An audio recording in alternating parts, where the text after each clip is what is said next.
Hello friends, आज थोड़ी PCOD पर चर्चा करते हैं। हालांकि ये जो लाइव शो है ये डॉक्टर समीक्षा और डॉक्टर अपर्णा इन दो के कोलैबोरेशन से होना था इंस्टाग्राम पर, लेकिन इंस्टाग्राम पे कोई दिक्कत की वजह से हम फेसबुक पर लाइव जा रहे हैं। मैं अभी वेट कर रहा हूँ डॉक्टर समीक्षा का, डॉक्टर अपर्णा का। ये लोग आएंगे और जुड़ेंगे तो फिर हम शुरू करते हैं।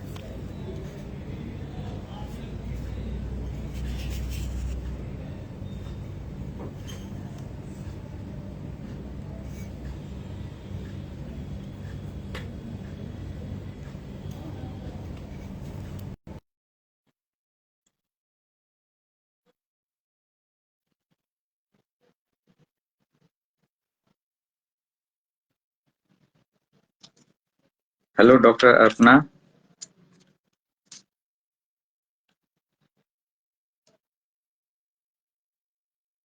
वेट करते हैं डॉक्टर समीक्षा का भी और डॉक्टर सरन का।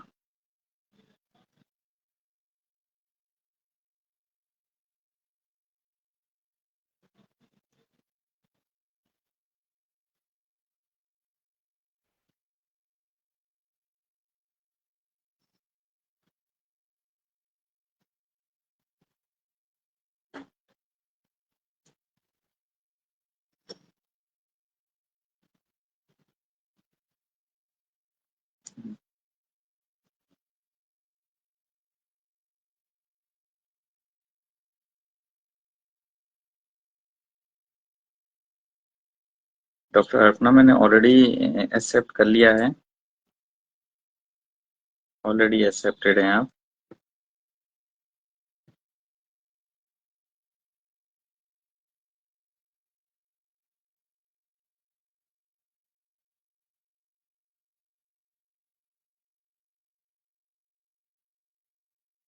डॉक्टर सरनजीत, मैंने भी आपको एक्सेप्ट कर लिया है।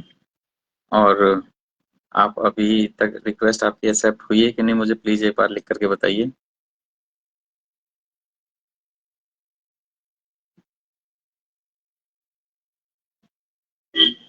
नहीं डॉक्टर अपर्णा, अभी आप नहीं देख पा रही हैं।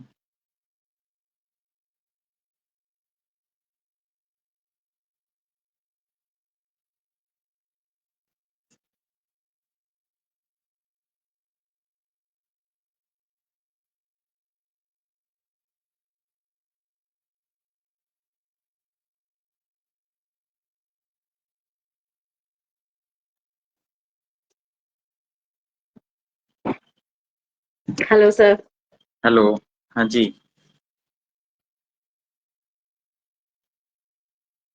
सरनजीत जी, मैंने आपको ऐड कर लिया है और आपको इनविटेशन भी भेजा है।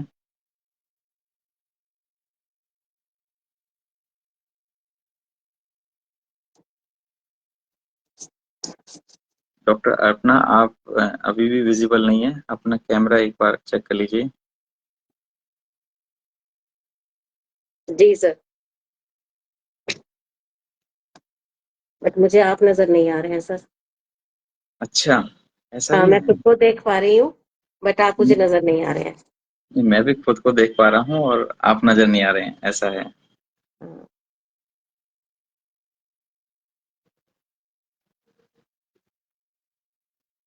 हाँ, डॉक्टर if सरनजीत, आप someone can tell us कि हम अगर नजर आ रहे हैं दोनों तो।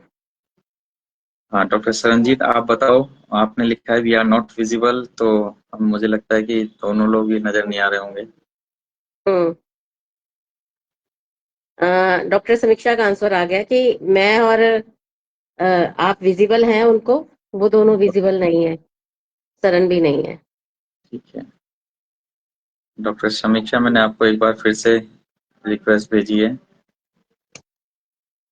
सरनजीत जी, आपको भी मैंने दोबारा से रिक्वेस्ट भेजी है।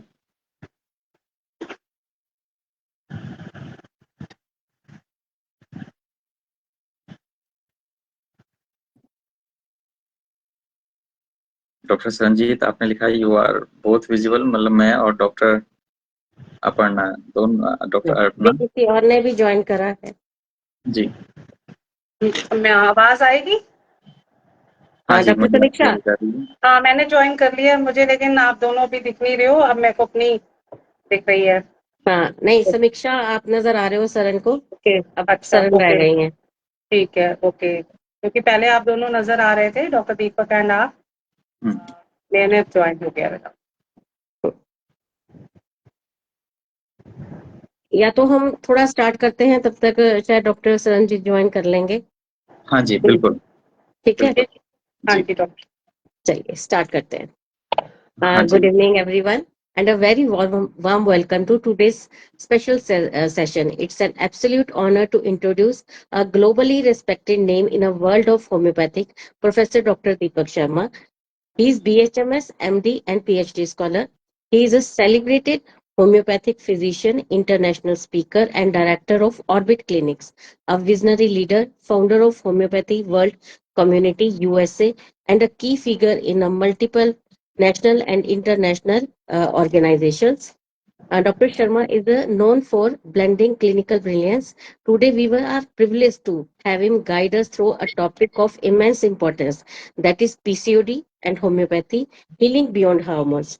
Let's welcome him with gratitude and admiration. Welcome, Dr. Deepak. Thank you doctor Arpana. और बहुत अच्छा लगा मुझे कि आपने इस जो टॉपिक है उसको एक पब्लिक प्लेटफॉर्म पर लेकर के आए। और क्योंकि आज हम Thank लोग you. जो एजुकेशन है, मतलब पढ़ाई की बातें हैं, मेडिकल फील्ड की बातें हैं, उनके अलावा कुछ जो कॉमन मिथ्स हैं, फैक्ट्स हैं, ऐसा भी कुछ करेंगे। जो भी लोग लाइव देख रहे हैं, अगर आपके मन में भी कोई क्वेश्चन आता है पीसीओडी का, तो वो डॉक्टर अर्पणा से हमें पूछ सकते हैं चैट में, हम लोग उसके जवाब भी देते रहेंगे। तो डॉक्टर जी। अर्पणा, सबसे पहले तो आप ये बताइए कि आपको ये जो पीसीओडी का लाइव शो करने की क्या जरूरत महसूस हुई, मतलब क्यों आपने ऐसा सोचा कि भाई सब लोगों को ये पता होना चाहिए? डॉक्टर साहब, जैसा कि हम अपनी क्लिनिकल प्रैक्टिस में ना डेली ही देखते हैं कि लगातार जो पेशेंट्स हैं वो पीसीओडी से रिलेटेड आ रहे हैं। इवन जी। मतलब इतनी यंग यंग गर्ल्स हैं 15-16 ईयर्स की, जिनको पीसीओडी डिटेक्ट हो रहा है जब हम अल्ट्रासाउंड करवाते हैं या केस टेकिंग करते हैं। और जी। लगातार ये केसेस जो है डे बाय डे बढ़ते ही चले जा रहे हैं। जो जी। लाइफस्टाइल भी है उनका, और हार्मोन्स प्रॉब्लम्स भी हैं, जिसकी हम्म, वजह से इन फर्दर फ्यूचर उनको जो है इनफर्टिलिटी की प्रॉब्लम्स 100% आ सकती हैं कुछ हम्म, केसेस में। तो मुझे लगा कि आपसे बेहतर तो हमें कोई बता ही नहीं सकता, बिकॉज आपका जो पीसीओडी का मैं लगातार देख रही थी, तो जी। इसीलिए मुझे लगा कि आपको बुलाया जाए ताकि आप हमारे व्यूअर्स के जितने भी मिथ्स हैं उनको भी बस्ट कर सके और उनको जानकारी दे सके कि पीसीओडी रियलिटी में क्या है, और होम्योपैथी से आप विदाउट एनी हार्मोनल टैबलेट्स या स्टेरॉइड्स के कैसे हेल्प कर सकते हैं। जी, थैंक यू डॉक्टर अर्पणा। देखिए, सबसे पहले तो इस बात का धन्यवाद कि आपने होम्योपैथी को इस टॉपिक के लिए चुना। और जहां तक आपने मेरे बारे में बताया, तो मैं आप सब लोगों को बताना चाहता हूं कि मैं 2008 से पीसीओडी रिलेटेड डिजीज पे काम कर रहा हूं, खासकर पीसीओडी के ऊपर।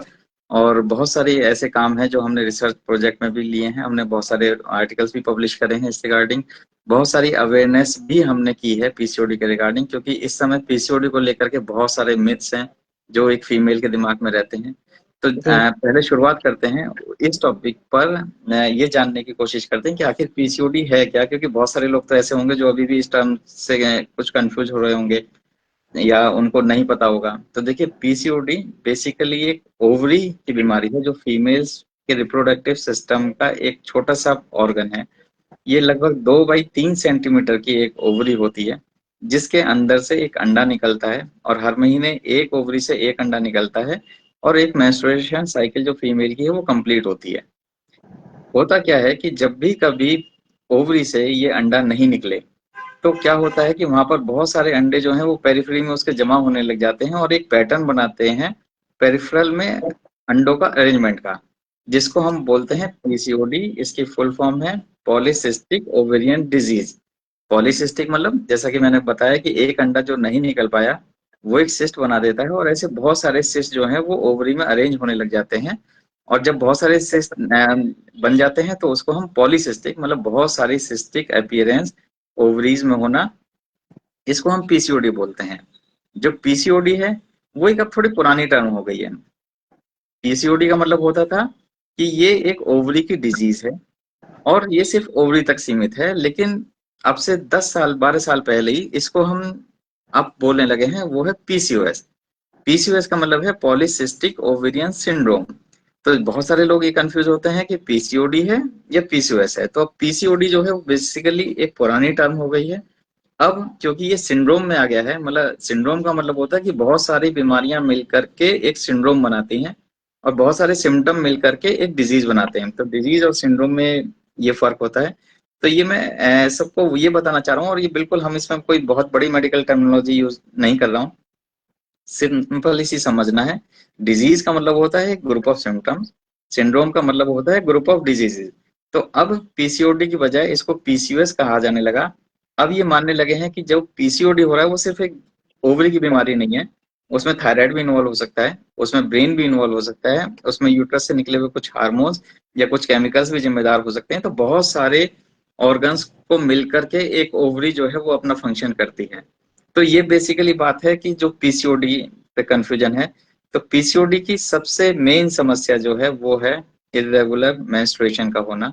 मतलब किसी भी एक फीमेल के अंदर मेंस्ट्रुएशन साइकिल का इरेगुलर हो जाना, ये एक सबसे बड़ी और पहली समस्या है।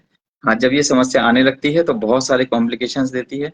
सब उसमें सबसे पहली जो कॉम्प्लिकेशन है वो है इनफर्टिलिटी की, मतलब आगे चल करके बच्चे पैदा होने में मुश्किल होना, या बीपी का बढ़ जाना, या डायबिटीज जैसी बीमारी आना, मूड स्विंग्स होना, हाइपर या हाइपोथायराइडिज्म का होना, ऐसी बहुत सारी बीमारियों से लिंकअप हो जाती है। तो पीसीओडी अपने आप में एक थोड़ी तकलीफ वाली बीमारी है हम हर एक फीमेल के लिए। तो ये तो एक छोटा सा सार हुआ पीसीओडी के बारे में। तो डॉक्टर अर्पणा, बिल्कुल ऐसे ही चलें या कुछ और आपको बीच में कुछ भी पूछना हो तो आप थोड़ा मुझे सा प्लीज। जैसे हमारे पास कुछ क्वेश्चंस हैं डॉक्टर साहब, तो जी। हम उनको भी ले लेते हैं, उसी में हाँ जी। सारा आ जाएगा मेरे ख्याल से, बाकी जैसे आप कहें। जी, नहीं नहीं, आप क्वेश्चन पूछिए, वो ज्यादा हाँ अच्छा है। हाँ, डॉक्टर समीक्षा। हाँ जी डॉक्टर साहब, आप ये पीरियड्स इरेगुलर जो हो जाते हैं, तो वो सिर्फ पीसीओडी इंडिकेट करता है या पीसीओडी के और भी सिम्टम्स रहते हैं? नहीं नहीं, पीसीओडी के और बहुत मतलब सारे सिम्टम इरेगुलर हैं। मेंसेस का होना पीसीओडी कहलाता है क्या? एक्चुअल क्वेश्चन मेरा ये है। नहीं नहीं नहीं, इरेगुलर ओके, पीरियड्स का होना कभी भी पीसीओडी नहीं कहलाता। पीसीओडी नहीं है। PCOD okay. की वजह से इरेगुलर मेंस्ट्रुएशन हो जाते हैं। तो दोनों ओके। बातों में डिफरेंस है। हाँ इरेगुलर जी, मेंस्ट्रुएशन होने के बहुत सारे कारण होते हैं, बहुत जिसमें सारे सबसे कारण। पहला कारण है जैसे हाइपोथायराइडिज्म है, मेंटल हम्म। स्ट्रेस है, हार्मोन्स हम्म। का गलत प्रोड्यूस होना, हम्म। लाइफस्टाइल का गलत होना, ऐसे हम्म। एक्सरसाइज का ना करना, डाइट पर अच्छे से ध्यान रखना। तो इरेगुलर मेंसेस के कॉजेज बहुत सारे हैं। हम्म। पीसीओडी का एक फेट है जिसमें पहला सिम्टम इरेगुलर मेंसेस आता है। तो इरेगुलर मेंसेस की वजह से पीसीओडी नहीं होता, पीसीओडी की वजह से इरेगुलर मेंसेस हो सकते हैं। तो दोनों चीजें बिल्कुल अलग है। ओके। तो एक ओके। लाइफस्टाइल चेंजेस का ही कारण रहता है, इसके अलावा और भी कोई कारण? हाँ, बहुत सारे कारण हैं। जैसा कि अभी तक हम लोग ये मानते आ रहे हैं आते थे कि जो ओबेसिटी है वो पीसीओडी का सबसे मेन कारण है। लेकिन आज के टाइम में जितनी भी स्टडीज हैं वो सभी कहती हैं कि अब जो ओबेसिटी है वो सिर्फ जो वेट गेन है उन्हीं पेशेंट में नहीं होता, जिनका वेट कम होता है या जो लीन एंड थीन फीमेल्स हैं उसमें भी पीसीओडी पाया जाता है। तो इसका वेट से कोई रिलेशन नहीं है। दूसरा, लाइफस्टाइल में सिर्फ डाइट और एक्सरसाइज ही नहीं आती, लाइफ स्टाइल में आपकी स्ट्रेस भी आती है। मसलन कि ऐसी बहुत सारी फीमेल्स हैं जो रात को इस समय ज्यादा जगती हैं और दिन में सुबह मॉर्निंग में जल्दी नहीं उठती, या ऐसी फीमेल जिनको बहुत सारी स्ट्रेस रह रही है उनको भी पीसीओडी का कारण बन सकता है। और ये अब बहुत कॉमन हो गया है। सिर्फ डाइट एक्सरसाइज इंक्लूड नहीं करनी होती, उसके अलावा बहुत सारी ऐसी चीजें हैं जो नहीं सोचनी होती, बहुत सारे काम ऐसे करने होते हैं जो हमें नहीं करने होते। जी। ओके। हाँ, तो डॉक्टर साहब जैसे सोनोग्राफी की रिपोर्ट में अगर सिस्ट दिखता है तो क्या पीसीओडी कंफर्म हो जाता है? हाँ, ये एक बहुत बड़ा और अच्छा सवाल है। और मुझे लगता है कि हर एक को नॉलेज होनी चाहिए कि आप सिर्फ अल्ट्रासाउंड की रिपोर्ट में पीसीओडी की डायग्नोसिस नहीं बना सकते। जनरली होता क्या है कि कभी कभी अल्ट्रासाउंड में जो रिपोर्ट्स आती हैं उसमें पॉलीसिस्टिक अपीयरेंस होता है, लेकिन एक फीमेल के मेंसेस जो है वो रेगुलर चल रहे होते हैं, सब चीजें ठीक होती हैं, लेकिन अपीयरेंस पीसीओडी का आता है। तो हम यहाँ पे पीसीओडी कंफर्म नहीं करते विदाउट हार्मोनल इन्वेस्टिगेशन, और द लेटेस्ट जी। Criteria is MRI. या तो एमआरआई हो या फिर उसके बाद जो हार्मोन है उन सब पे कोरिलेशन करके ही एक डायग्नोसिस बनती है। कभी भी पीसीओडी की डायग्नोसिस एक सिंगल टेस्ट या सिंगल ब्लड के टेस्ट या सिंगल अल्ट्रासाउंड पे कभी भी नहीं बनती, और ना ही किसी को बनानी चाहिए। अगर किसी फीमेल को सिर्फ अल्ट्रासाउंड में स्क्रीनिंग के दौरान पीसीओडी मिल जाए तो सबसे पहले अपने डॉक्टर से मिले, उसके लिए कंफ्यूज ना हो, उसके लिए बहुत ज्यादा स्टडी ना करे, डॉक्टर से मिले, डॉक्टर ये कंफर्म करेगा कि पीसीओडी वाकई में है या नहीं है। तो सिर्फ अल्ट्रासाउंड से पीसीओडी डायग्नोस नहीं हो सकती।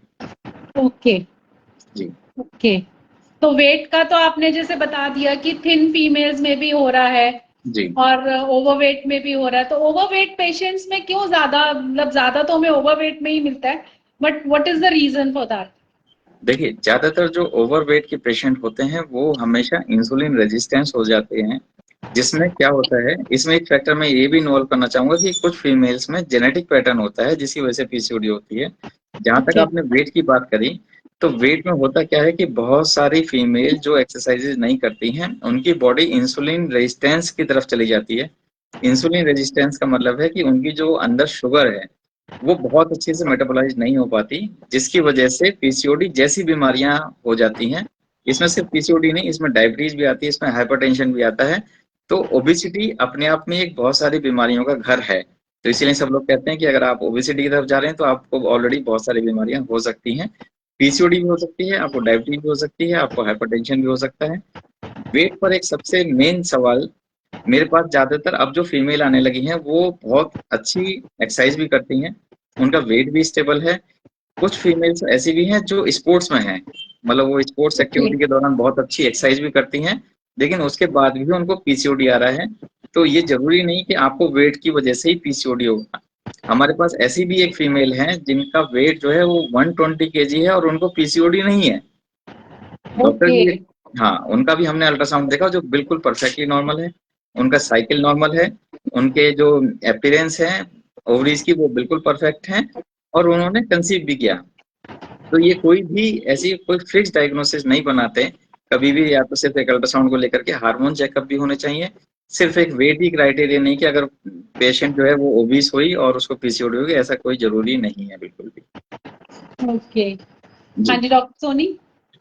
डॉक्टर साहब, आजकल अगर हम मॉडर्न मेडिसिन की तरफ जाएं तो वो जी कॉन्ट्रासेप्टिव पिल्स देते हैं पीसीओडी के जी लिए। जी। तो ये क्या पीसीओडी का परमानेंट सोल्यूशन है या सिर्फ सिम्टम्स को सप्रेस कर रहा है ये?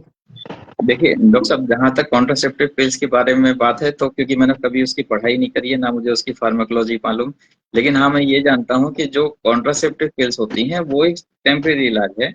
अगर फीमेल ने वो डायग्नोसिस, मतलब बहुत सारी हमारे पास फीमेल्स ऐसी आती हैं जो ऑलरेडी कॉन्ट्रासेप्टिव पिल्स लेकर के आती हैं, 3 महीने का कोर्स, 6 महीने का कोर्स करके, लेकिन उनकी बीमारी जो है वो परमानेंट नहीं जाती।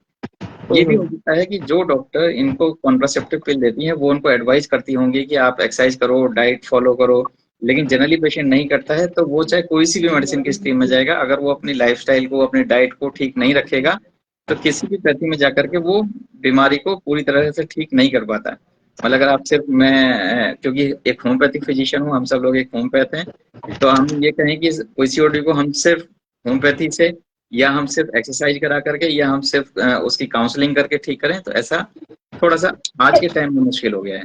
तो लेकिन कॉन्ट्रासेप्टिव पिल्स की फार्मेकोलॉजी क्या है ये मुझे एग्जैक्टली नहीं मालूम, लेकिन हाँ उससे जितने भी हमारे पास पेशेंट आते हैं वो लेकर के, उनसे वो परमानेंट ठीक नहीं होते। तो हमारे होम्योपैथी में इसका मतलब कैसे ऑल्टरनेटिव क्या रहता है, आप बताइए। ठीक है, देखिए अगर आप होम्योपैथी की बात करेंगे तो मेरे पास बहुत सारा ऑलरेडी लिटरेचर है। होम्योपैथी की एक जी। सबसे बढ़िया जो खास बात है वो ये है कि वो आपके इंडिविजुअलाइज सिम्टम पे काम करती है। जो लोग अभी भी होम्योपैथी को यूज नहीं करते, उन सब लोगों को मैं बता दूं कि पूरी दुनिया के अंदर होम्योपैथी एक इकलौती साइंस है जो आपके स्पेसिफिक या इंडिविजुअल सिम्टम पर काम करती है। इसका एक एग्जांपल लेते हैं कि मान लो अगर किसी को बुखार आ रहा है, या हम पीसीओडी का ही एग्जांपल ले लेते हैं कि एक फीमेल आई हमारे पास जो पीसीओडी का अल्ट्रासाउंड लेकर के आई, पीसीओडी की एक डायग्नोसिस लेकर के आई, लेकिन उसका जो मूड स्विंग्स हैं वो बहुत अलग अलग हैं। उसको पानी की प्यास कम लग रही है तो एक अलग दवाई है, उसको पानी की प्यास ज्यादा लग रही है तो एक अलग दवाई है, अगर वो हमेशा स्ट्रेस में रह रही है तो अलग दवाई है, अगर वो किसी पर्टिकुलर टाइम पे स्ट्रेस ले रही है तो अलग दवाई है, और अगर वो स्ट्रेस नहीं लेती तब भी पीसीओडी है तो उसकी एक अलग दवाई है। तो होम्योपैथी पूरे वर्ल्ड की एक इकलौती मेडिकल सिस्टम ऐसा है जो इंडिविजुअलाइज सिम्टम्स पर चलता है। इसीलिए मैं अपने हर एक पेशेंट को ये रिक्वेस्ट करता हूँ कि आप मुझे बीमारी से ज्यादा अपने सिम्टम्स बताओ, आप क्या फील करते हो, आप कैसा फील करते हो, आपको उस बीमारी से क्या दिक्कत आ रही है। जैसे मसलन अगर हम बहुत सारी फीमेल्स को देखते हैं कि जिनको आजकल पीसीओडी से कोई दिक्कत नहीं हो रही होती, वो कहते हैं डॉक्टर साहब हम तो बिल्कुल मतलब इसके यूज टू हो गए हैं, हम मेंसेस जब आएंगे जब देखे जाएंगे। लेकिन कुछ फीमेल्स ऐसी हैं जहां पर अगर उनको 28 डेज पर साइकिल नहीं आया तो वो बहुत स्ट्रेस में आ जाती हैं, उनके बॉडी की केमिस्ट्री चेंज हो जाती है, वो सिम्टम्स प्रोड्यूस हो जाते हैं। तो इन सब में अलग अलग दवाइयां यूज की जाती हैं। ऐसा नहीं है कि पीसीओडी में होम्योपैथी को लेकर के सिर्फ 1 या 2 दवाई या 4 दवाइयां, 3000 3,500 दवाइयों में से कोई भी एक दवाई सेलेक्ट की जा सकती है आपके सिम्टम्स के आधार पर, और ये सिर्फ आपका डॉक्टर ही यूज कर सकता है। जी बिल्कुल सही। डॉक्टर समीक्षा। हाँ जी, तो डॉक्टर साहब जैसे कि होम्योपैथी की जैसे हम बात कर रहे हैं, तो हम लोग जैसे ये पीसीओडी के केस में होम्योपैथी जो हार्मोनल इम्बैलेंस आ गया, इसमें तो हेल्प कर रहा है। अगर इमोशनल डिस्टर्बेंस इसके बिहाइंड एक रीजन रह रहा है, तो जी उसको भी उसके साथ वो हील करता है, उसमें हेल्प करता है होम्योपैथी। बिल्कुल बिल्कुल बिल्कुल, जैसा कि मैंने आपको बताया कि जो सबसे मेन चीज है वो है इंडिविजुअलिटी। मतलब आपका कोई भी स्पेसिफिक सिम्टम, चाहे वो फिजिकल हो, चाहे वो मेंटल स्टेट पे आ रहा हो, या किसी भी तरीके का कोई भी इंडिविजुअल सिम्टम अगर मिल जाएगा, तो होम्योपैथी एज क्विक एज उसके सभी सिम्टम्स पर एक साथ काम करती है। मतलब जब जो भी बॉडी के अंदर एबनॉर्मलिटी आ रही होंगी, वो किसी भी चीज को लेकर के, वो सब चीजें ठीक होती हैं, सिर्फ मेंसेस नहीं, हर चीज। अगर किसी भी फीमेल को बहुत एक्सट्रीम गुस्सा आ रहा है, वो भी ठीक होगा। अगर किसी को हेडेक हो रहा है पीसीओडी के साथ, वो भी ठीक होगा। बस आपको अपने एक होम्योपैथिक फिजिशियन से कनेक्ट रहना है, आपको एग्जैक्ट सिम्टम्स बताने हैं। तो ये बहुत जरूरी है कि आप अपनी जो इन्फॉर्मेशन है वो डॉक्टर के साथ बहुत सही से साझा करो, तो उतनी जल्दी काम करेगी। बहुत सारे लोग ये मिथ लेकर के चलते हैं कि होम्योपैथी बहुत स्लो काम करती है, ऐसा नहीं है। होम्योपैथी के पास मरीज लेट आता है। मैं हमेशा ये कहता हूँ कि मरीज लेट आता है, होम्योपैथी देर से काम नहीं करती है। होम्योपैथी के पास जाने वाला जो मरीज है वो पहले सब जगह दिखा लेगा, सब पूरा जब थक जाएगा तो पूरी एक बहुत मोटी सी फाइल लेकर के आएगा, फिर वो सोचता है कि हम 5 मिनट में ठीक कर दें। तो होम्योपैथी के पास आने वाले मरीज लेट होते हैं, होम्योपैथी कभी स्लो काम नहीं करती है। ओके, सही तो कहा आपने। हाँ जी। तो डॉक्टर साहब जैसे मेडिसिन वगैरह जो है कितना जैसे आते हैं पीसीओडी के केसेस वगैरह, तो लोगों का ये कहना होता है कि हमें कितने टाइम मेडिसिन खानी पड़ेगी, तो उनके लिए क्या आपका आंसर रहेगा कि कितना टाइम ट्रीटमेंट लेना पड़ेगा होम्योपैथी में पीसीओडी के केस? यहाँ भी मैं वही आंसर देता हूँ जो मैं अपने मरीजों को देता हूँ। तो सबसे पहली बात तो ये है कि जब भी कभी हमारे पास फीमेल आती है और वो ये कहती है कि मेरे को इरेगुलर मेंसेस हो रहे हैं, मुझे पीसीओडी, तो मैं उनको ये समझाने की कोशिश करता हूँ कि ये जो ट्रीटमेंट है ये मंथली वाइज चलते हैं। मतलब क्योंकि साइकिल तो मंथ में एक बार आएगा, या हो सकता है 2 महीने में एक बार आए। जब उसका साइकिल आएगा तब उसके अकॉर्डिंग हम डिसाइड करेंगे कि अगला कोर्स क्या होगा। मतलब वो जो मेंसेस है वो पहले जैसा आया, पहले से ज्यादा बेकार आया, या पहले से बहुत अच्छा आया। तो जनरली इस चीज में टाइम लगता है कि उसका मेंसेस कब आएगा।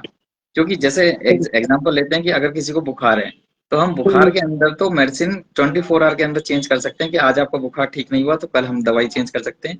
लेकिन जहाँ भी ऐसी बीमारी आती है जो बहुत क्रॉनिक है, खासकर पीसीओडी को लेकर के, वहां पर हमारे पास मेडिसिन को चेंज करने का टाइम जो है वो मेंसेस के बाद ही है। मतलब आज हमारे पास कोई पेशेंट आई, जब उसका मेंसेस आएगा, नेक्स्ट साइकिल हम देखेंगे, उसके बाद जो भी मेडिसिन डिसाइड होगी वो डिसाइड करेगी कि आपका ट्रीटमेंट कितना लंबा चलेगा। अमूमन तौर पर जनरली 8 से 10 महीने के अंदर काफी हद तक सारी पीसीओडी के पेशेंट ऑलमोस्ट ठीक हो जाते हैं। जी, लेकिन इसके लिए टर्म एंड कंडीशन है कि डाइट और एक्सरसाइज या जो भी साथ में डॉक्टर आपको करना फॉलो करने के लिए वो भी फॉलो करना ही पड़ेगा। वो भी करना। ओके जी। तो डॉक्टर साहब जैसे पीसीओडी में नॉर्मली देखते हैं पेशेंट को सबसे पहले इंटरनल चाहे फील ना हो, बट वो एक्सटर्नली जब फेशियल हेयर्स आ जाते हैं, जी एकने होते हैं, तब उनको पहले पता लगता है कि कुछ हमारे अंदर प्रॉब्लम आई है। जी तो होम्योपैथी इन हार्मोनल साइंस को कैसे मैनेज करता है? हाँ, देखिए बहुत बढ़िया सवाल है। हम इसमें बीच में एक स्किप कर गए कि पीसीओडी के एक्स्ट्रा सिम्टम्स क्या हैं। तो जो पीसीओडी का सबसे पहला प्राइमरी सिम्टम है वो है मेंसेस को इरेगुलर करना। दूसरा जो सबसे मेन है वो है एक्ने, या ऐसे चीजें जो बिल्कुल मेल पैटर्न आ जाए। मतलब एक फीमेल अगर मेल पैटर्न पे आ जाएगी, मतलब जैसे अगर उसको बियर्ड आए, एक्स्ट्रा जो हेयर्स हैं वो बॉडी पे आने लगे, उसकी जो वॉइस है वो डीपर होने लगे, या ऐसे चेंजेस आने लगे जो मेल की तरफ जाते हैं, तो जब भी कभी ऐसे चेंजेस आएंगे तो पेशेंट को उसी समय अपने डॉक्टर से कनेक्ट होना है। ऐसे बहुत सारी हमारे पास पेशेंट आती हैं जो सिर्फ हमारे पास एक्सेसिव हेयर ऑन फेस पर लेकर के आती हैं सिम्टम, और बाद में पता लगता है कि उनको पीसीओडी है। उनके साइकिल भी नॉर्मल आ रहे होते हैं, उनके सब चीजें ठीक हैं, लेकिन फेशियल हेयर ग्रोथ या एक्ने आ जाना भी अपने आप में एक पीसीओडी जैसी बीमारी को जन्म देने का सिम्टम होता है। तो जब भी कभी ऐसा कोई पेशेंट आए तो हमें सबसे पहले तो उसकी डाइट, उसकी जेनेटिक्स, उसकी एक्सरसाइज चेक करनी है। इसमें भी सबसे पहला जो मैं पॉइंट लूंगा वो है जेनेटिक्स। मतलब अगर आपके पास कोई ऐसी पेशेंट आ गई जिसके ऑलरेडी चिन पे हेयर आ रहे हैं, तो सबसे पहले उससे पूछो कि आपकी जेनेटिक्स में ये किस किस को आते थे। मतलब आपकी मदर को कब आते थे, कौन सी एज में आए, आपकी नानी को, आपकी दादी को, आपकी मौसी को, मतलब जो भी फीमेल हैं जेनेटिक्स में, उसको फॉलो करो, उसका एक चार्ट बनाओ। ये देखो कि उनको किस एज में आया और आपको किस एज में आया है। अगर ये जेनेटिक पैटर्न है तो इसको ठीक करना थोड़ा और मुश्किल हो जाता है। तो मैं अपने सारे पेशेंटों में सबसे पहले तो ये जेनेटिक चार्ट बनाता हूँ, ताकि मैं ये पता लगा पाऊँ कि ये जो चेन पे हेयर आए हैं या ऐसी जो भी सिम्टम जो जेनेटिक हैं, उनको हम किस हद तक ठीक कर पाएंगे या नहीं कर पाएंगे। दूसरी बात, अगर जो भी सिम्टम मतलब जैसे चिन के हेयर हैं, कहीं भी जेनेटिक्स नहीं मिल रही है, आपको लगता है कि पहली बार इसी फीमेल में आए हैं, या एक्ने पहली बार ही इस फीमेल में आए हैं, या ओबेसिटी सबसे पहली बार इसी को आई है, तो उन सिम्टम्स को हम बहुत जल्दी से ठीक कर पाते हैं, बहुत आसानी से, बहुत ही कम दवाइयों पे और बहुत ही कम डाइट और एक्सरसाइज के मैनेजमेंट पे। तो ये हमें जानना बहुत जरूरी है किसी भी बीमारी या किसी भी सिम्टम को ठीक करने से पहले, कि आखिर उसका ओरिजिन क्या है और वो कितना डीपर है, कितनी उसकी स्ट्रेंथ है, कहाँ तक हम लोग काम कर पाएंगे, ये हमें सब कुछ मालूम होना चाहिए। और जनरली सारे पेशेंट्स को हम लोग ये काउंसलिंग करके जरूर बताते हैं। ओके। अभी जी जैसे आपने बताया कि होम्योपैथी का ट्रीटमेंट जैसे हम करते हैं, जी पेशेंट हमारे पास लेट आता है, जी तो जब पेशेंट पूछता है कि अभी मेडिसिन मैंने ले ली है, मेरा सब कुछ रेगुलराइज हो गया है, जी। सब कुछ ठीक चल रहा है, तो उनको ये मतलब मेन उनको ये कंसर्न होती है कि ये दोबारा तो नहीं होगा, इज इट लॉन्ग लास्टिंग के दोबारा हो सकता है? हाँ, ये भी बहुत बार होता है। जनरली इसमें मैं एक सजेशन देता हूँ सब पेशेंट्स को कि नंबर एक तो कभी भी अपने आप दवाई मत छोड़ो। मैक्सिमम फीमेल क्या करती हैं, जहाँ पे उनका साइकिल रेगुलर हुआ वो बिना डॉक्टर की सलाह के दवाई छोड़ देती हैं, इस चक्कर में कि डॉक्टर को दोबारा से फीस देनी पड़ेगी और डॉक्टर तो दवाई लिखते ही रहते हैं। तो ये मिथ है। आपका जो डॉक्टर है, जो आपको ठीक करने की पूरी तरह कोशिश कर रहा है, उसका ये अधिकार होता है कि जब आप ठीक हो जाओ तो उसके बाद कुछ ऐसी डोजेज, जैसे आप क्योंकि सारे होम्योपैथ हैं, तो कुछ ऐसी डोजेज जो बूस्टर डोज के तौर पे कहलाती हैं, हम वो देते हैं ताकि आगे तक आप ठीक रहो। लेकिन हाँ, आप जब भी कभी गलतियां करोगे तो उसके भुगतान भी आप ही को करने पड़ेंगे। आप ऐसा नहीं है कि आप बाहर जाकर के फिर से अपनी डाइट बिगाड़ लो, फिर से अपनी एक्सरसाइज ना करो, फिर से अपनी जीवनचर्या को फिर से बिगाड़ लो। तो बीमारी तो हमेशा आ सकती है। जब बीमारी एक बार आ सकती है तो वो दोबारा भी कभी भी आ सकती है। बस हमें सचेत हो जाना चाहिए। मेरी ऐसी बहुत सारी पेशेंट है जिन्होंने मेरी इस बात को समझा और वो हाँ आज जी। तक ठीक है। मतलब 10-10, 15-15 साल हो गए हैं जो आज तक ठीक है, जो अपने रूटीन को फॉलो रख रही हैं। लेकिन ऐसी भी बहुत सारी पेशेंट हैं जो दवाई लेके जाती हैं, ठीक हो जाती हैं, और उसके बाद फिर एक साल बाद हमसे कहते हैं डॉक्टर साहब फिर ऐसे हो गए। मैं पूछता हूँ कि आपने बीच में क्या करा, तो फिर सब कुछ वही गड़बड़ जो हमने पहले सुधारा था, फिर से वैसे ही होता है। तो आप अगर गड़बड़ करेंगे तो उसका भुगतान भी तो आप ही को करेंगे। कर्मा यही तो कहता है ना। बिल्कुल। कर्मा रिटर्न्स। एग्जैक्टली। हाँ जी, डॉक्टर सोनी। हाँ जी। डॉक्टर साहब, अभी हमने एक मतलब पीसीओडी के एक सिम्टम की बात करी, इनफर्टिलिटी की। जी तो अगर ये पीसीओडी बेस्ड आती है इनफर्टिलिटी, तो उसका भी होम्योपैथिक में ट्रीटमेंट है? हाँ मैम, बिल्कुल। जब हम पीसीओडी का ट्रीटमेंट कर देंगे और अगर पीसीओडी की वजह से इनफर्टिलिटी है तो पक्का ठीक होंगे। बहुत सारे इनफर्टिलिटी के पेशेंट ठीक होते हैं मैम। बस तो एक ही शर्त है कि आपको अपनी सिम्टोमेटोलॉजी, आपको अपनी जो बातें हैं वो डॉक्टर तक कनेक्ट कर पाते हैं।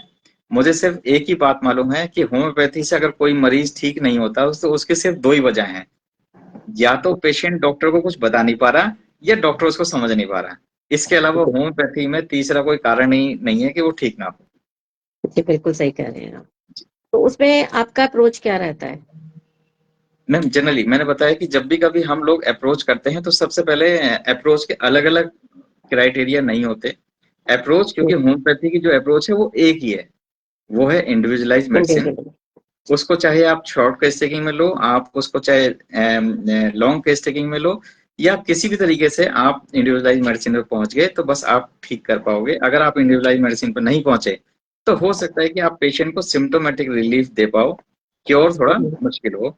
इसमें सिर्फ डॉक्टर की जिम्मेदारी नहीं है, उसमें पेशेंट की भी जिम्मेदारी है कि वो कितना डॉक्टर को फॉलो कर रहा है, कितना डॉक्टर की बात मान रहा है। तो दोनों की अपनी अपनी एक जिम्मेदारी होती है। एक डॉक्टर अपने किसी मरीज को मैक्सिमम मैक्सिमम 1 घंटा 2 घंटा अपने पास रख सकता है, वो भी महीने में एक बार या 15 दिन में एक बार। हर समय उसके साथ नहीं रह सकता। तो जो भी एडवाइजेस वो दें डॉक्टर उसको माने तो सब सब लोग ठीक होते हैं। ठीक है, तो अब इमोशनल स्ट्रेस और पीसीओडी का क्या कनेक्शन है आपस में? हाँ, देखिए ये आजकल क्योंकि ट्रेंडिंग है और इसका जो कॉज है वो एक्चुअली इमोशनल कॉज है। अब बहुत सारी फीमेल जो हैं वो इमोशनल फेज से गुजरती हैं। इसके लिए मैं ऑलरेडी बहुत सारे सोशल मीडिया प्लेटफॉर्म पे कॉन्फ्रेंसेस पे बोलता हूँ और आज फिर से बता रहा हूँ, और क्योंकि आप सब फीमेल हैं आप इस बात को जरूर समझना और मुझे लगता है कि आप इसका साथ देंगी। देखिए एक फीमेल के अंदर ना पूरी लाइफ में दो फेजेस आते हैं। नंबर एक तो मेनार्की और दूसरा मेनोपॉज। जी।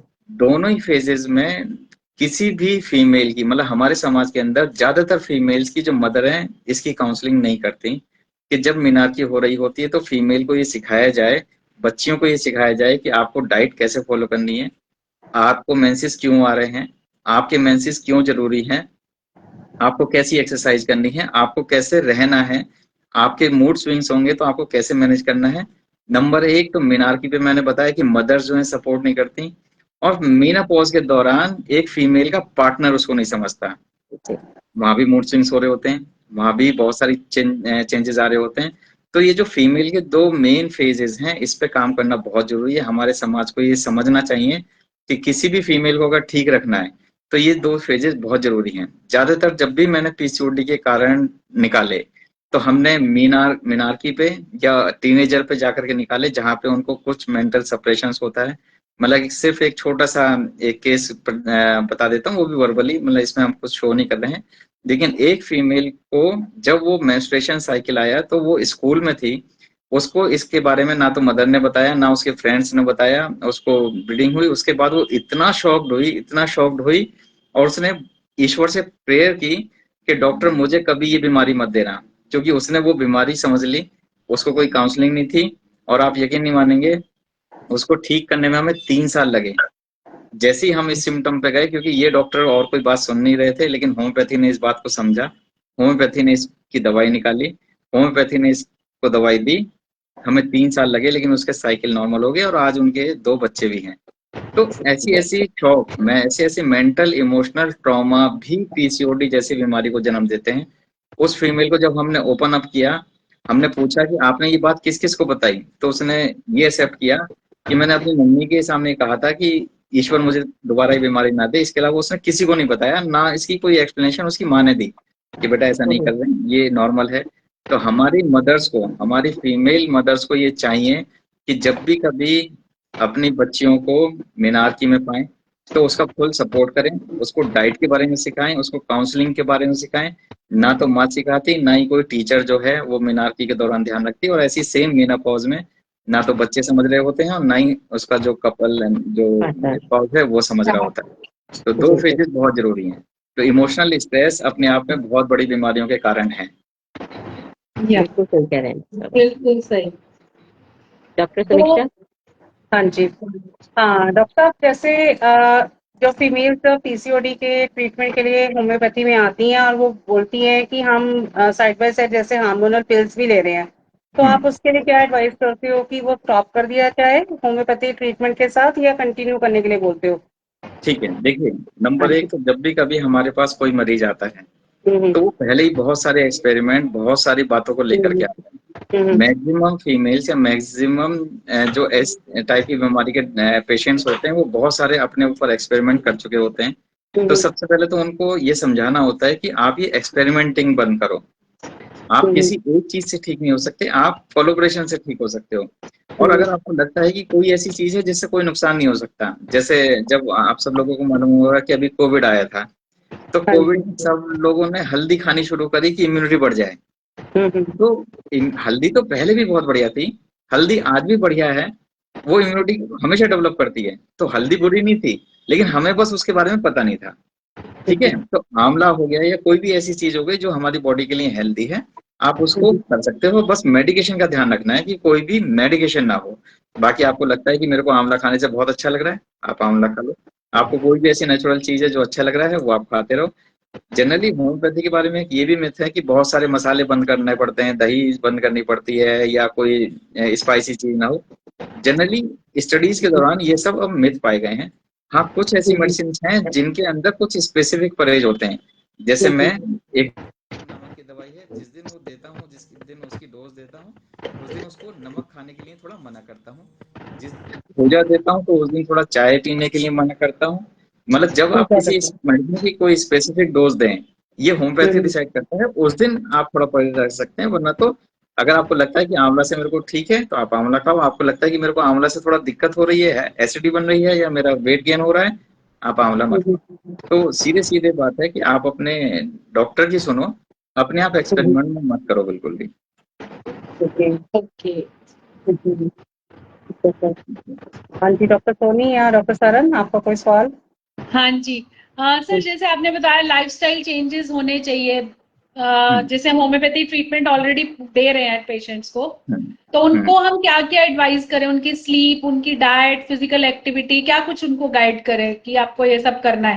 क्योंकि नॉर्मली आजकल पेशेंट्स पूछते हैं कि हम मोरिंगा खा लें या हम ये ले लें धनिया वगैरह, तो हम लोग वहां उनको कैसे गाइड कर सकते हैं, क्या कर सकते हैं? देखिए, सबसे पहला अगर आपको अपने पेशेंट को गाइड करना है ना, तो मैं लाइफस्टाइल में सबसे पहली चीज लेकर के आता हूँ स्लीप पैटर्न को। सबसे पहला जो एडवाइस करता हूँ वो करता हूँ स्लीप पैटर्न को।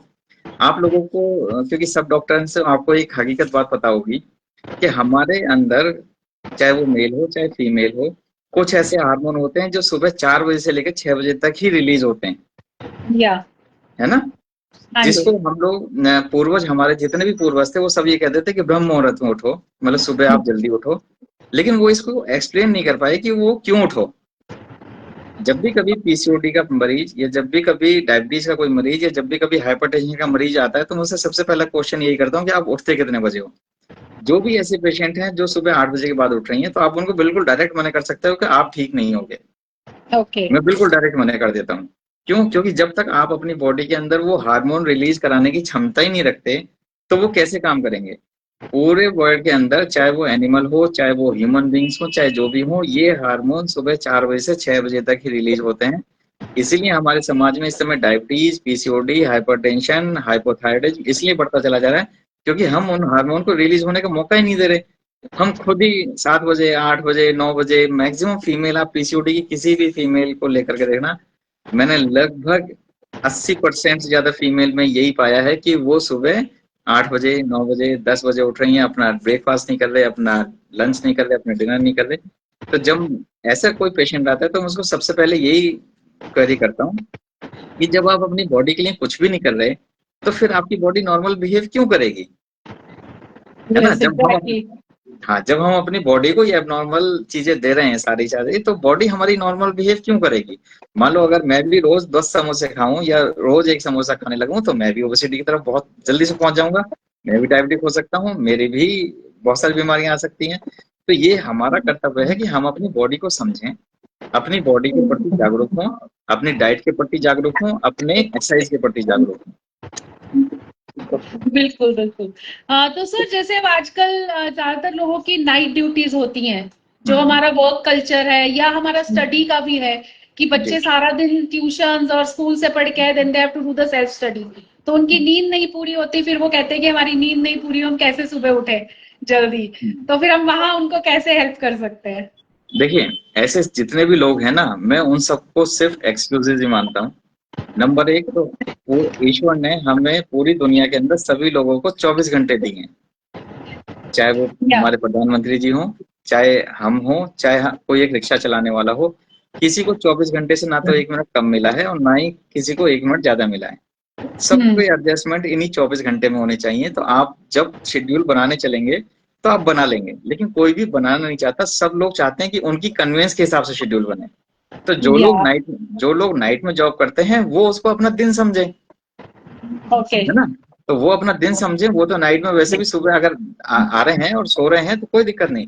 लेकिन मैं देखता हूँ कि बहुत सारी फैमिलीज में इस समय ये होने लगा है कि अच्छा स्कूल बच्चे जाएंगे मंडे से लेकर के फ्राइडे तक और सैटरडे संडे हम खूब सोएंगे। तो हर दिन एक से हैं, हर दिन एक से हैं।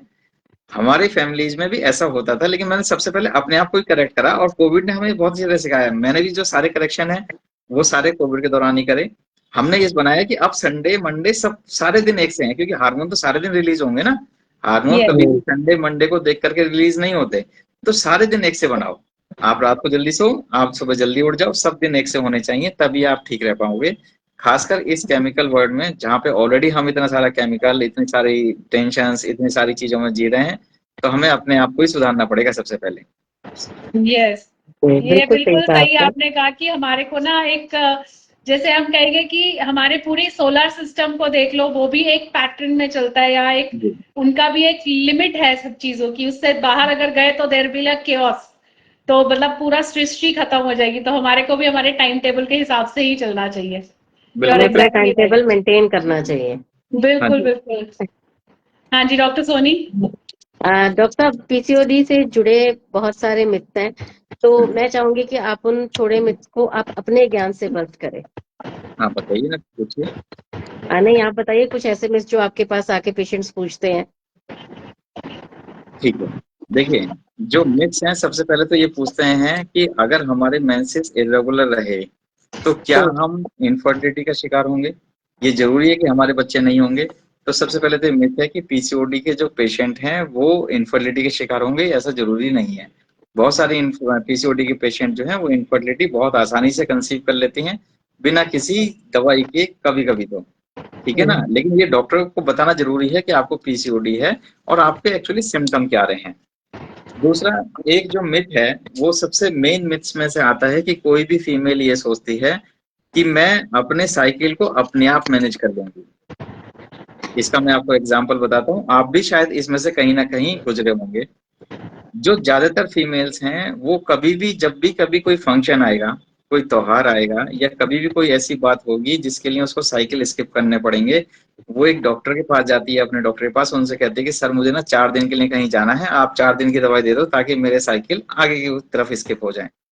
जितने भी समझदार डॉक्टर हैं आप जैसे, वो कभी भी नहीं दवाई देंगे, वो कहेंगे कि नहीं ऐसा हो नहीं सकता। और वैसे भी आयुष के जितने भी ट्रीटमेंट है, जिसमें आयुर्वेद, होम्योपैथी, नेचुरोपैथी, इन सब में तो वैसे भी कोई दवाई नहीं होती। लेकिन बहुत सारे जो फिजिशियंस हैं वो इस बात से जरूर जूझते रहते हैं, कोई ना कोई जरूर केस आता है। दूसरी बात, डॉक्टर मना कर देता है कि नहीं ऐसी कोई दवाई नहीं है, आप प्रॉपर एक कोर्स करो, या तो या फिर आप कोई एक पर्टिकुलर एक दवाई लो। वो कहते हैं कि नहीं, हमें सिर्फ 4 दिन के लिए स्किप करनी है, और वो कहीं ना कहीं किसी मेडिकल स्टोर या किसी ऐसे क्वैक के पास पहुंच जाती है जहां से वो 4 दिन के लिए अपने साइकिल को स्किप करती है, और वहीं से पीसीओडी जैसी बीमारियां, इनफर्टिलिटी जैसी बीमारियां जो है वो जन्म लेती हैं, जिसकी वजह से भी बहुत सारी कॉम्प्लिकेशन आती है। और ये इंडिया के अंदर तो बहुत ही कॉमन है, आप लोग भी शायद इससे जूझे होंगे, आप लोग भी इससे जरूरी होंगे। हमारे पास एक पेशेंट आई जो बहुत ही यंगर एज में थी, मैंने उसको पूरी काउंसलिंग की और ये तैयार हो गई कि नहीं डॉक्टर, मुझे अपने साइकिल को स्किप करने की कोई जरूरत नहीं है, मैं नहीं करूंगी। लेकिन आप यकीन नहीं मानेंगे, उसकी माँ जो मदर है, उसने वो उसको जबरदस्ती दवाई दिलवाई कि नहीं बेटा, घर में पूजा है, आपको ये जी, साइकिल स्किप करने ही पड़ेंगे।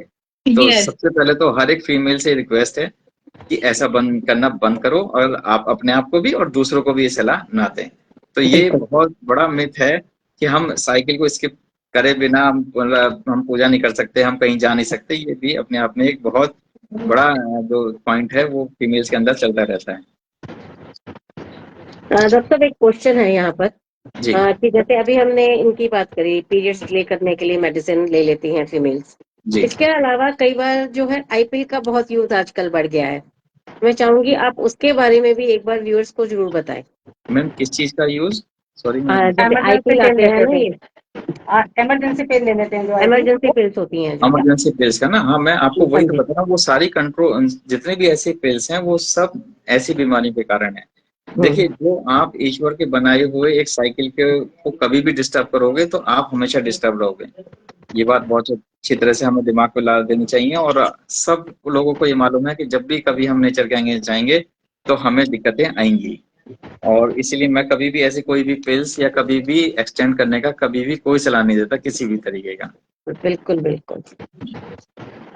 कई बार तो आकर फीमेल से कहती है अच्छा जल्दी आ जाए, वो भी मेडिसिन बता दीजिए, वो दे दीजिए मेडिसिन। हाँ हाँ हाँ, बहुत सारे फीमेल हैं जी बिल्कुल। एक हमारे बहुत यहाँ। बड़ा मिथ ये भी होता है कि पीसीओडी हो गया तो अब इनफर्टिलिटी है, ये तो मिथ है, वो भी, बिल्कुल हाँ बिल्कुल जी, मिथ ये है। भी एक मिथ है। जी अच्छा डॉक्टर साहब, अब एक और मैं चाहूंगी कि आप हमारे व्यूअर्स को बताएं कुछ ऐसे प्रिवेंटिव टिप्स जो आज की जो यंग जनरेशन है, फीमेल्स हैं हमारे, उनको टिप्स मिले कि पीसीओडी को वो कैसे प्रिवेंट कर सकते हैं। ठीक है। इससे पहले डॉक्टर, अपना एक क्वेश्चन आया हुआ है वापस से बोलिए डॉक्टर अपर्णा सोनी, आपने जो मेडिसिन बताई थी माइग्रेन के लिए उससे बहुत रिलीफ मिला, थैंक यू। अच्छा ओके, ये आपके लिए कमेंट है ma'am, thank you, thank you, thank you. बहुत बढ़िया। Thank you Kiran ji. हाँ जी, ठीक है। हाँ जी, आप पूछ रहे थे प्रिवेंटिव। हाँ जी। तो देखिए, जब भी कभी प्रिवेंटिव की बात आती है तो हमें हमेशा सबसे पहला जो काम बताया मैंने कि नंबर 1 तो अपने स्लीप पैटर्न को ठीक रखो। स्लीप पैटर्न का मतलब ये नहीं है कि आप अच्छे से गद्दे पे सो, आप अच्छे से सो। देखिए, मैं आप लोगों को एक बात बता देता हूँ कि हमारी बॉडी के अंदर कुछ ऐसे ऑर्गन्स होते हैं जो ये डिसाइड करते हैं कि आप कैसे सो रहे हो, मतलब आपके सोने की जो शुरुआत है, आप अगले दिन कैसे उठोगे, ये डिसाइड करते हैं। इसमें खासकर Yes. कॉन्स के नाम से एक ऑर्गन है हमारे ब्रेन के अंदर। आपने कभी कभी फील किया होगा कि आप बहुत आराम से उठ रहे हो, बहुत इंजॉयफुल मूड में उठ रहे हो, कभी आप उठते ही एकदम से वीक हो जाते हो, कभी आप उठते ही या एकदम गुस्से में आ जाते हो। तो ये सब जो डिसीजन है, ये हमारे ब्रेन का जो कॉन्स हिस्सा है, एमेगडाला जो हिस्सा है, वो सब ये डिसाइड करते हैं कि आज आप रात को कैसे सो रहे हो और कल सुबह आप कैसे उठोगे। तो सबसे पहले तो मैंने बताया कि मैं सब लोगों को सलाह देता हूँ कि जो स्लीप पैटर्न है, मतलब बहुत सारे मैक्सिमम लोग आजकल क्या करने लगे हैं कि सोते समय मोबाइल्स का यूज या कुछ ऐसी स्ट्रेस भरी जिंदगी को लेकर के सोते हैं और अगले दिन भी फिर उसी स्ट्रेस में ही उठते हैं। जैसे बहुत सारे जो फीमेल्स हैं कि कल जॉब पे क्या होगा, मेरी जॉब कंटिन्यू होगी या नहीं होगी, मेरे को कल स्कूल में क्या कहा जाएगा, मेरे को कल प्रोजेक्ट में क्या करना है, इस चीज को लेकर के सोते हैं। जबकि उनको ये अच्छी तरह पता है कि जब वो सो जाएंगी तो ना तो प्रोजेक्ट काम आएगा और ना ही कोई और चीज काम आएगी। ठीक है ना। तो जब हम सो रहे हों, जब आप सोते हैं, उस समय आप अच्छा सा कोई कॉमेडी, अगर आप मोबाइल यूज करते हैं तो आप कोई अच्छी सी कॉमेडी का कोई रील्स या कोई भी जो आपको वीडियो अच्छी लगती है वो बात करो। वरना एक सबसे अच्छा तरीका है कि आपके घर में कोई भी जो आपके पास हो, उससे बातें करते करते सो। आप कंसंट्रेट होकर के सो, सोने से पहले आप थोड़ा सा मेडिटेशन करो, और मैं चैलेंज करता हूँ कि अगले 1 महीने के अंदर ही पूरी लाइफ बदल जाएगी। तो सबसे पहला पैटर्न जो है वो स्लीप का है। दूसरा जो डाइट का है, पीसीओडी की फीमेल्स में आजकल हाई कार्ब डाइट जिसमें सबसे पहले व्हीट और मिल्क आता है, मतलब मैं मिल्क तो इस समय सभी पीसीओडी पेशेंट का बंद करा रहा हूँ बिल्कुल। जो व्हीट है Okay. वो भी कम से कम लेना है, मिलेट्स की तरफ जाना है, अच्छी चीजों को खाना है। जो भी चीज, अब आपको अच्छी चीज कैसे पता लगेगा, सबसे मेन क्वेश्चन आता है कि डॉक्टर साहब आप ये बताओ कि अच्छी चीज क्या है। तो उसका एक सीधा सा फॉर्मूला है, जो भी चीज आपकी जीभ को अच्छी नहीं लग रही है वो आपकी बॉडी के लिए बहुत अच्छा है। जो चीज आपको बहुत जीभ को बहुत टेस्टी लग रही है वो आपकी बॉडी के लिए खराब है। इसका एक सीधा सा एग्जांपल मैं बता देता हूँ कि ओके हमारे जितने जितने भी पहले के लोग थे, वो सुबह उठते ही सबसे कड़वी चीज का इस्तेमाल करते थे, वो थी नीम की दातुन, नीम का दातुन। और वो सब ठीक रहते थे। और आज हम उठते ही सबसे पहले सबसे मीठी चीज यूज करते हैं और आज हम सारे परेशान हैं। तो जो चाय। भी चीज आपकी जीभ को पसंद ना आए वो आपकी बॉडी के लिए बहुत अच्छा है। जो आपकी जीभ को बहुत पसंद आ रही है, जिसको चाउमीन पसंद आ रही है, किसी को बर्गर पसंद आ रहा है, किसी को पिज्जा पसंद आ रहा है, किसी को कोई भी चीज जो जीभ को बहुत पसंद आ रही है, वो आपकी बॉडी के किसी काम का नहीं है। ये बिल्कुल सिंपल सा तरीका है एकदम। और ओके एक्सरसाइज करना आपने है। बिल्कुल सही कहा आपने। तो जी, पीसीओडी की बहुत फीमेल में जो एक्सरसाइज है, पहले देखो आप किसी भी फीमेल को पेल्विस की एक्सरसाइज बहुत अच्छे तरीके से करते थे, चाहे वो चक्की चलाना हो, चाहे नीचे बैठ करके पोंछा लगाना, तो पेल्विस की एक्सरसाइज यस होती थी। हालांकि मैं किसी को रिकमेंड नहीं करता कि आज पोंछा लगाओ, लेकिन कम से कम पेल्विस की एक्सरसाइज तो करो। मेरे पास ऐसी बहुत सारी पीसीओडी की फीमेल आती हैं जो ऑलरेडी जिम कर रही होती हैं, लेकिन जब मैं उनकी पेल्विस की एक्सरसाइज कराता हूँ तो पेल्विस की एक्सरसाइज नहीं कर पाते। तो अपनी पेल्विस को स्ट्रॉन्ग रखोगे तभी तो मेंसेस आएंगे। तो सिंपल एक रोल नहीं है पीसीओडी होने का, बहुत सारे मल्टीपल रोल्स हैं। ओके डॉक्टर समीक्षा, डॉक्टर सरन, आपके क्वेश्चंस? नहीं सर ने सब क्वेश्चंस का आंसर दे दिया, बहुत ही मजा आया बहुत सुन के। अच्छा सेशन रहा सर, और हमने डिले तो करा बट लेकिन सेशन बहुत अच्छा रहा हमारा। नहीं नहीं नहीं, तो फिर आपको वाइंड कभी अप भी करते हैं पीसीओडी के सेशन बारे को। में तो, मतलब पीसीओडी के बारे में मैं जो अभी तक सबसे मैक्सिमम बोल पाया हूँ वो पूरे लगभग 6 आवर से ज्यादा बोला है, मतलब 6.5 घंटे के लिए पूना में एक लेक्चर हुआ था, बिल्कुल नॉन स्टॉप, कोई खाने के लिए भी नहीं उठा। तो मैं ऑलरेडी पीसीओडी के बारे में बहुत कुछ बता सकता हूँ। पर हर एक फीमेल ओके से रिक्वेस्ट करता हूँ, अपने हर एक लेक्चर में लास्ट स्लाइड मेरी होती है कि हर फीमेल से रिक्वेस्ट करता हूँ कि अपने यूट्रस पे रहम खाओ, अपने यूट्रस के बारे में सोचो। पूरी लाइफ में कोई भी फीमेल, खासकर हमारे इंडिया के अंदर, तो अपने यूट्रस के बारे में कभी नहीं सोचती, ना उसको ये सिखाया जाता, ना ही वो खुद सीखती। अपने यूट्रस के ऊपर आप भी जितने पेशेंट देखते होंगे डॉक्टर साहब, मैक्सिमम टाइम आप देखते होंगे कि कोई भी फीमेल अपने यूट्रस के ऊपर कभी भी ध्यान नहीं देती। जी बिल्कुल बिल्कुल बिल्कुल बिल्कुल बिल्कुल सही सही कह कह रहे रहे हैं। हैं। ठीक है, तो फिर इस सेशन को यही वाइंड अप करते हैं, ऑलमोस्ट क्वेश्चन बिल्कुल मैम। खत्म है। जी या डॉक्टर हाँ साहब, मैम, बहुत ही अच्छा वाइंड अप। सेशन था सर, जी बहुत ही बिल्कुल, अच्छा बहुत लगा। वंडरफुल सेशन था। थैंक यू मैम, हमें भी थैंक यू। बहुत ज्ञान मिला आपसे। अरे नहीं मैम, मैंने ऐसा आपका नहीं। एक बार ज्वाइन किया हुआ है सेशन, यहीं दिल्ली में ही करा था मैंने भी, बहुत अच्छा, अच्छा था वो। नहीं मैं अब 5 तारीख को देखो पीसीओडी के ऊपर गया में जा रहा हूँ, फिर 17 तारीख को पीसीओडी के ऊपर पटना में हूँ। ऐसे बहुत सारी जगह हैं जहाँ मैं अवेयरनेस क्रिएट कर रहा हूँ।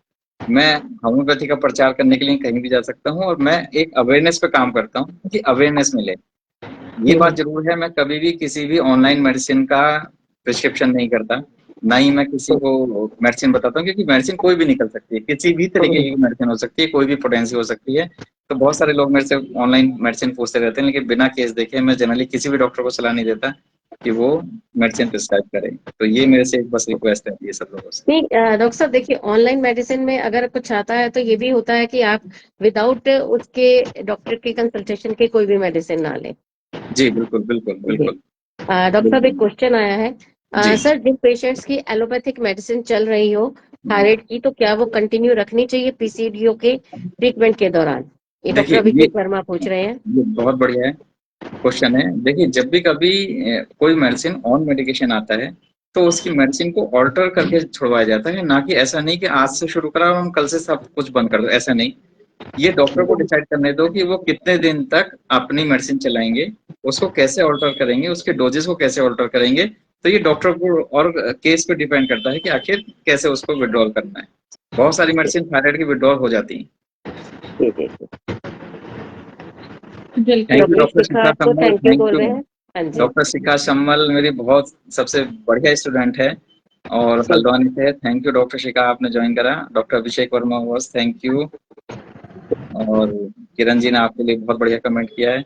और आप तीनों लेडीज का बहुत बहुत धन्यवाद कि आप लोगों ने मेरे थैंक को यू मौका सर। दिया मेरी बात रखने का। सर आपका धन्यवाद थैंक आपका यू जो है। आपने हमारी रिक्वेस्ट एक्सेप्ट करके ज्वाइन किया, और हमारा ना ज्वाइन होते हुए आपने अपने यहाँ से एंड से लाइव किया हमारे लिए।